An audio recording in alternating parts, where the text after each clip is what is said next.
Students, last class के अंदर हमने डिस्कस किया था कैलकुलस मेथड का first part that was differential calculus.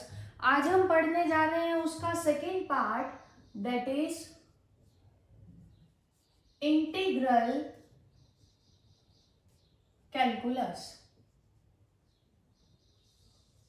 ध्यान से देखेंगे सभी। डिफरेंशियल कैलकुलस के अंदर हमने क्या पढ़ा था कि सपोज करो हमारे पास क्या है, y कोई फंक्शन है जो डिपेंड कर रहा है किसी क्वांटिटी x पे, तो उसको हमने कैसे लिखा था, y is equal to f x and change in y with respect to x और differentiation was represented by dy by dx। आज हमें पढ़ना है इंटीग्रल कैलकुलस। जैसा कि डिफरेंशिएशन के अंदर ऊपर हमारे पास क्या है, change in y with change in x, उसको हमने क्या किया है, डिवाइड। तो हम क्या बोल रहे हैं, डिफरेंस क्या, चेंज इन y, और नीचे भी क्या है, चेंज किसका, चेंज है x का। हमने क्या किया है, डिवाइड किया है। क्वांटिटी फंक्शन के चेंज को क्वांटिटी के चेंज से जब डिवाइड किया तो डिफरेंस इनटू डिवीजन क्या बना हमारे पास, डिफरेंशिएशन ऐसे बना था। अब जो इंटीग्रेशन है हमारे पास क्या है, रिवर्स प्रोसेस है। किसका रिवर्स प्रोसेस है, डिफरेंशिएशन का। तो इंटीग्रल कैलकुलस क्या है, रिवर्स ऑफ डिफरेंशिएशन।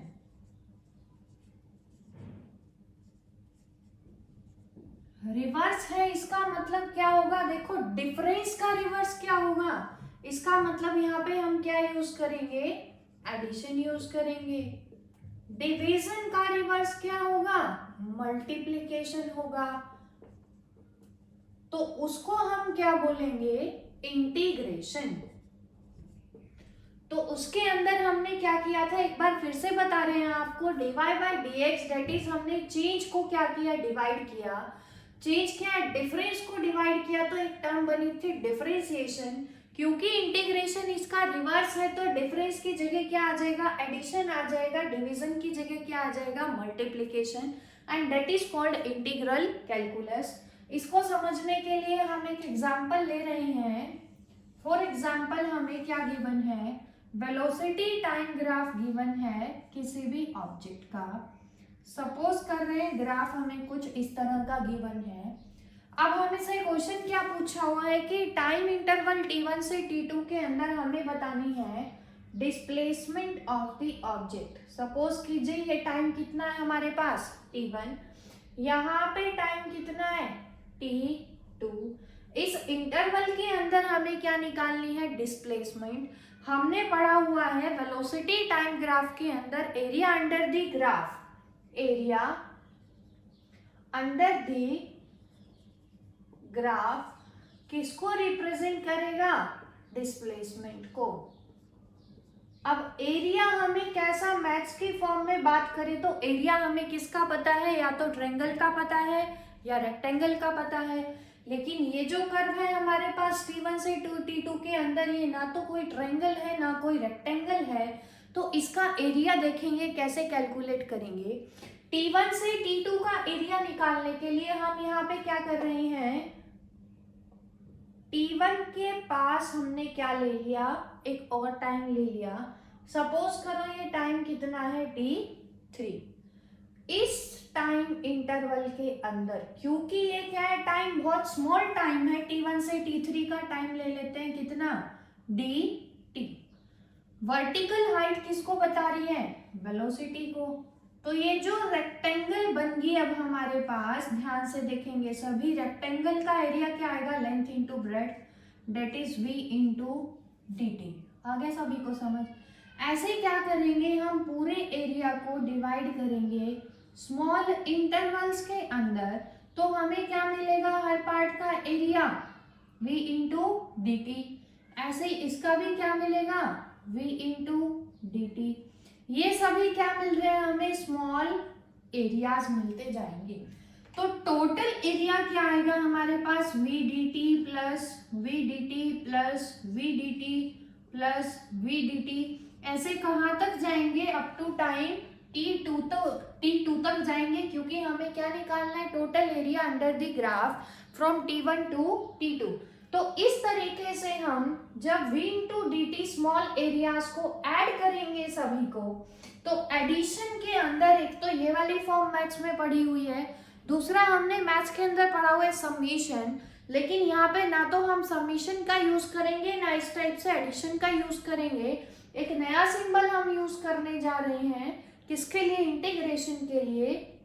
तो ये जो कर्ल है हमारे पास, किसका सिंबल है, इंटीग्रेशन का। किसका integration, v into d T. अलग अलग एरिया का हमने निकाला, सभी को जब हम ऐड करेंगे तो हमें क्या मिलेगा, टोटल एरिया मिलेगा।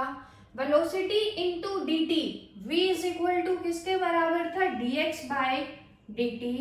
v इंटू डी टी सभी को ऐड कर देंगे, हमें एरिया क्या मिलेगी, टोटल डिस्प्लेसमेंट मिलेगी। तो ये क्या आ गया हमारे पास, इंटीग्रेशन का क्या मतलब है इसके बारे में हमने पढ़ा। अब जैसा कि डिफरेंशिएशन के अंदर हमने कुछ बेसिक फॉर्मूलाज को कैसे आए हमें कोई मैटर नहीं करता, हमें सिर्फ यहाँ पे अप्लाई करना आना चाहिए फिजिक्स के अंदर। डिटेल स्टडी हम पढ़ेंगे अपने मैथमेटिक्स के अंदर 12th क्लास में। तो कुछ बेसिक फॉर्मूलाज जो इंटीग्रेशन के हमें पता होने चाहिए। तो फर्स्ट फॉर्मूला क्या पढ़ेंगे हम सिर्फ उन्हीं को डिस्कस करेंगे जिनका हमारे पास यूज है। तो फर्स्ट हम डिस्कस करने जा रहे हैं, अगर हमें इंटीग्रेशन निकालना है x की पावर n का विद रिस्पेक्ट टू x, जो यहाँ पे क्वांटिटी होगी इंटीग्रेशन भी हमेशा उसी के रिस्पेक्ट में होगा। अगर यहाँ पे y होता और इंटीग्रेशन हो रहा है x के रिस्पेक्ट में, then y is treated as a constant, क्योंकि y x पे डिपेंड नहीं कर रहा। तो यहाँ पे क्या आएगा हमारे पास, डिफरेंशिएशन के अंदर हमने क्या किया था, पावर को हम आगे लेकर आए थे, क्वांटिटी की एक पावर हमने क्या की थी, कम। अब क्योंकि इंटीग्रेशन क्या है, रिवर्स प्रोसेस ऑफ डिफरेंशिएशन, तो हम क्या करेंगे, इसका फॉर्मूला क्या होता है, इसकी एक पावर इंक्रीज हो जाएगी। अब वहां पे पावर को आगे लेके आए थे, यहाँ पे जो नई पावर है इंटीग्रेशन में हम क्या करेंगे, नई पावर से डिवाइड करेंगे। तो ये हमारे पास क्या आ जाएगा, फॉर्मूला पावर फंक्शन का इंटीग्रेशन करने का। अब इसका एग्जांपल देखेंगे सभी। फॉर एग्जांपल हमें इंटीग्रेशन निकालना है x की पावर 5 का विद रिस्पेक्ट टू x। अब हमें पता है 5 की एक पावर इंक्रीज होगी, 5 प्लस 1 डिवाइडेड बाय इसी पावर से क्या करेंगे, डिवाइड। तो इंटीग्रेशन क्या आएगा हमारे पास, 1/6 इंटू एक्स की पावर 6। सिमिलरली x की पावर 2 का इंटीग्रेशन करेंगे, क्या आएगा, x की पावर 1 इंक्रीज हो जाएगी, इसी पावर से क्या करेंगे, डिवाइड। नेक्स्ट अगर मैं कह रही हूँ यहाँ पे 1 है हमारे पास, विद रिस्पेक्ट टू x हमें करना है, तो 1 को x की फॉर्म में देखेंगे सभी, क्या लिख सकते हैं, x की पावर 0 इंटू dx। एक पावर इंक्रीज होगी, क्या आएगा, 1/1, 1/1 इंटू एक्स को हम क्या लिख सकते हैं, x। तो 1 का इंटीग्रेशन क्या आएगा, x। दूसरा इंटीग्रेशन के अंदर हमें पता होना चाहिए, जो नीचे वाला है कर्ल का सिंबल, यहाँ पे हमारी क्या आती है, लोअर लिमिट। लोअर लिमिट का यहाँ पे क्या मतलब है, इनिशियल वैल्यू, जिसके रिस्पेक्ट में इंटीग्रेशन कर रहे हैं उसकी इनिशियल वैल्यू क्या है। ऊपर क्या आएगी हमारे पास, अपर लिमिट, दैट इज उसकी फाइनल वैल्यू क्या है। फॉर एग्जाम्पल ये जो हम इंटीग्रेशन कर रहे हैं जिनके अंदर देखो लिमिट्स नहीं है, तो ये जो सभी इंटीग्रेशन है इनको हम क्या बोलते हैं, इनडेफिनेट इंटीग्रल्स। Indefinite integrals. अब दूसरा हम पढ़ेंगे डेफिनेट इंटीग्रल। डेफिनेट का मतलब क्या है, मैं आपको कह रही हूँ, इंटीग्रेशन करेंगे x की पावर 2 का with respect to x from 1 to 2 हम कर रहे हैं, एक पावर इंक्रीज होगी डिवाइडेड बाय इसी से डिवाइड। लिमिट्स आएंगी अब कहाँ से, फ्रॉम 1 टू 2। लिमिट को पुट करने का तरीका क्या है, अपर लिमिट फाइनल वैल्यू में से क्या सब्ट्रैक्ट करेंगे, इनिशियल वैल्यू। तो क्या मिलेगा हमें, 1/3 कॉमन ले लिया, अपर लिमिट x की जगह क्या रखेंगे 2 अपर लिमिट, माइनस चेंज निकालना है इससे इंटरवल में कितना हुआ 1 की पावर 3, तो हमें कितना मिलेगा 1/3 इंटू 8 माइनस 1 कितना आएगा हमारे पास 7। तो ये जो हमें एग्जैक्ट वैल्यू मिली है इंटीग्रेशन की that is called definite integral. तो लिमिट्स को पुट करने का तरीका याद रखेंगे। इंटीग्रेशन करने के बाद एक तरह से आप याद कर सकते हो कि चेंज निकालना है हमें किसके बीच में, उस क्वांटिटी का फाइनल माइनस इनिशियल लिमिट्स के बीच में हमें चेंज निकालना है। दूसरा फॉर्मूला क्या याद रखेंगे,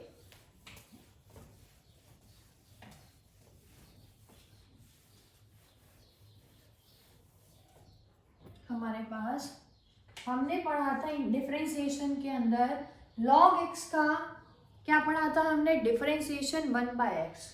तो यहाँ पे अगर 1/x का मैं इंटीग्रेशन करूंगी तो 1/x किसका डिफरेंशिएशन था, log x का, क्योंकि इंटीग्रेशन रिवर्स है तो इसका इंटीग्रेशन क्या आ जाएगा log x। log x का डिफरेंशिएशन 1/x था, 1/x का क्या होगा इंटीग्रेशन log x, इसको ऐसे याद रखेंगे इस फॉर्मूला को। उसके बाद तीसरा फॉर्मूला, अगर कोई फंक्शन एक से ज्यादा के ऊपर डिपेंड कर रहा है, फॉर एग्जाम्पल x की पावर 2 प्लस 3x का इंटीग्रेशन हमें करना है। अब फंक्शन के अंदर क्या है एक से ज्यादा क्वांटिटी, तो हम क्या करेंगे इस टाइप के क्वेश्चन को सॉल्व, अलग अलग इंटीग्रेशन कर देंगे x की पावर 2 का with respect to x plus 3x का विद रिस्पेक्ट टू x। अब x स्क्वायर का इंटीग्रेशन क्या होगा, x की पावर 3/3 एक पावर बढ़ जाएगी उसी से डिवाइड, प्लस यहाँ पे ये फॉर्मूला भी याद रखेंगे जैसे डिफरेंशिएशन में पढ़ा था, अगर कांस्टेंट को पावर फंक्शन से मल्टीप्लाई करेंगे तो हमेशा कांस्टेंट बाहर आ जाएगा। पावर फंक्शन का इंटीग्रेशन क्या पढ़ा था फर्स्ट फॉर्मूले के अंदर, x की power n+1 divided by n+1। तो 3 कांस्टेंट है, यहाँ पे 3 को बाहर निकाल लेंगे, x की पावर 1 का इंटीग्रेशन क्या आएगा x की पावर 2 डिवाइडेड बाय 2।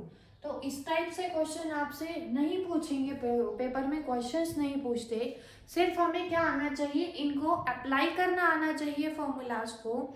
ऐसे भी अब हम और पढ़ेंगे कि हमारे पास जैसे हमने पढ़ा था डिफरेंशिएशन ट्रिग्नोमेट्रिक फंक्शंस का, वैसे ही हम पढ़ेंगे इंटीग्रेशन ट्रिग्नोमेट्रिक फंक्शन का।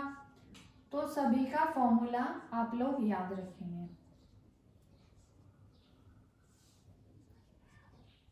sin x integration of cos x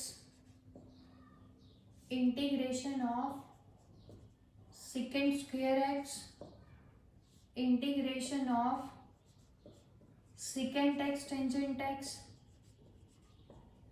integration of cosecant square x integration of cosecant x cot x into dx।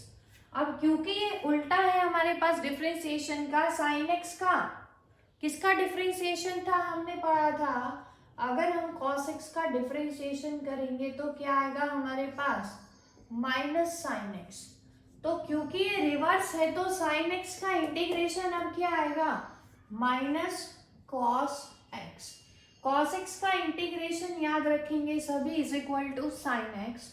secant square का याद रखेंगे tangent x, secant x tangent x का याद रखेंगे सभी secant x। cosecant स्क्वायर का रखेंगे सभी minus cot x, cosecant x cot x का रखेंगे माइनस cosecant x। ये फॉर्मूले आप लोग सभी याद रखेंगे, जो ज्यादा यूज होंगे वो आपको याद होने चाहिए, किस किस का साइन थीटा का और कॉस थीटा का इंटीग्रेशन आपको पता होना चाहिए। इसका भी क्वेश्चन करके देख लेते हैं। सपोज करो लिमिट्स हमें गिवन है फ्रॉम π/2 से -π/2 से π/2 sin x इंटू dx।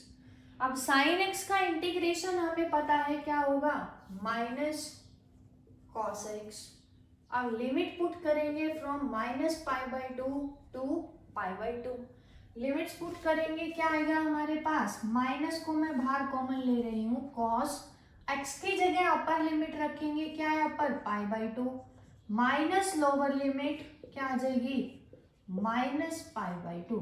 तो ये हमारे पास क्या आ गया, इंटीग्रेशन आ गया, किसका इंटीग्रेशन आ गया, साइन एक्स का, कहाँ से, फ्रॉम -π/2 से +π/2 लिमिट्स के अंदर।